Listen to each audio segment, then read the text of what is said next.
Think about the 5 people you spend the most time with, your closest friends, the ones you text without thinking, the ones who actually know you. Hold their faces in your head for a second. Now, here's the uncomfortable part. The person you're going to be financially in 10 years, your bank balance, your habits, your relationship with money, is going to look almost exactly like the average of those 5 people. Not because you're weak, not because you're a follower, because of one of the most quietly powerful forces in human psychology. And nobody warned you that the people you love most are quietly deciding your financial future for you. Today we're pulling that apart. Let's start with the science. There's a concept in sociology called social contagion. Sounds dramatic. It's not. It just means that the behaviors, attitudes, and even the financial decisions of the people closest to you slowly become your own without you noticing. Researchers at Harvard and Yale found that things we usually treat as deeply personal, what you eat, how much you exercise, how much you drink, how much you spend, and are heavily shaped by your social circle. Not slightly, heavily. If your friends are getting wealthier, you tend to get wealthier. If your friends are getting fatter, you tend to get fatter. If your friends are getting into debt, guess what? You don't catch a cold from a stranger on the bus. You catch your bank balance from the people you love. Here's the part that's going to sting. Think about your group chat. Think about the last 5 things your friends invited you to. The dinner, the trip, the drinks, though we have to try this new place. Each one of those moments looks small. $40 here, 60 there, 100 for the weekend. Individually, nothing.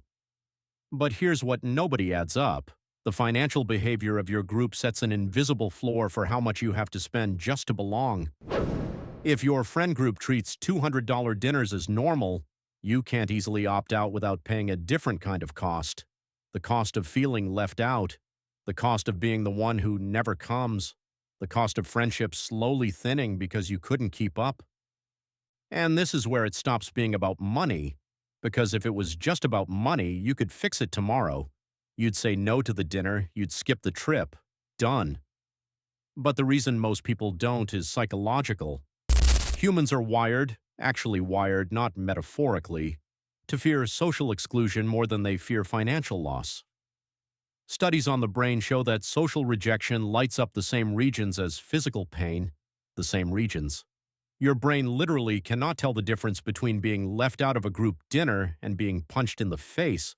So when you're choosing between staying in your budget and missing brunch, that's not a financial decision your prefrontal cortex is making. That's a survival decision your ancient social brain is making. You're not bad with money. You're scared of being alone. Those are 2 completely different problems, and the world keeps trying to solve them with the same tools. Quick one. Pause for a second.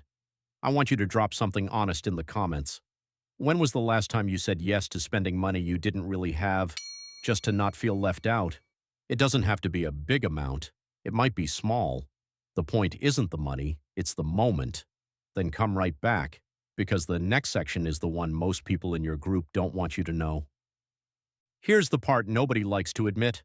Not all friends are neutral about your money. Some friends, and I'm not saying yours, but some, quietly need you to stay at their level, not consciously, not on purpose. But here's what happens psychologically. If everyone in your friend group is broke and one person starts making different choices, saving harder, spending less, investing instead of going out, that one person creates an uncomfortable mirror for everyone else. Suddenly, the group's behavior doesn't look normal anymore. It looks like a choice. And the person who broke the pattern becomes a tiny silent threat. So the group, without realizing it, starts to do small things. Teasing, calling them stingy, making them feel boring, saying, "You've changed," pulling them gently back into the average. Not because they're bad people, because the group needs to maintain consensus to feel okay about itself. Let's get specific. There are 3 types of friends almost every group has, and once you can name them, you can never unsee them. Type 1, the pressure pal. This is the friend who always wants to do the expensive thing, the newest restaurant, the bigger trip, the upgrade. They're not bad. They might even be successful. But every interaction with them quietly costs more than you planned. Type 2, the misery magnet. This is the friend who's always broke, always complaining, and quietly resents anyone who isn't. They make ambition feel embarrassing. They make saving feel pretentious. They're comfortable in the struggle, and the struggle wants company. Type 3, and this is the one most people miss, the quiet mirror. This is the friend who's actually building something.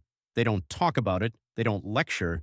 They just show up, make different choices, and disappear when it's time to do the thing. You barely notice them. You should. Because the people closest to you are pulling you in one of three directions: up, sideways, or down. Look at your 5, honestly. Which way are they pulling? So how do you actually fix this without becoming the cold, distant friend nobody likes? 3 moves. Move 1. Change what you bring to the friendship, not who you spend time with. You don't have to dump anyone. You just have to stop letting expensive activities be the only way your group connects. Suggest the free thing, the walk, the home dinner, the board game night. If your friendships only survive when there's money involved, those weren't friendships. Those were appointments. Move 2. Quietly add one person. You don't need to break up with your circle. You just need to expand it. Find one person, just one, who handles money slightly better than you. A coworker, a relative, a stranger who became a friend. Spend a little more time with them. Watch what they do. Their patterns will quietly pull on you too. That's the same social contagion working in your favor for once. Move 3, and this is the most important. Stop confusing being in the group with being seen by the group. Real friends don't need you broke to feel close to you. They need you present. And the friend who genuinely loves you is the friend who's relieved when you say, "I can't afford that this month," because now they can say it too. So here's where we land. The people you love are not your enemies. They didn't sit down and plan to keep you broke. They're just the average of their 5 people, who are the average of their 5 people all the way back.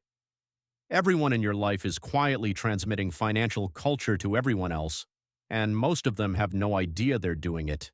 You can't escape this completely. You're going to influence them, and they're going to influence you. That part isn't optional. The only question that matters is, in 10 years, when you look at your bank account, your habits, your stress levels around money, are you going to be the average you chose or the average that just happened to you? If this video made you think about your circle a little differently, subscribe. Because every Tuesday and Thursday, Dark Sense is taking apart another quiet thing that's keeping you broke.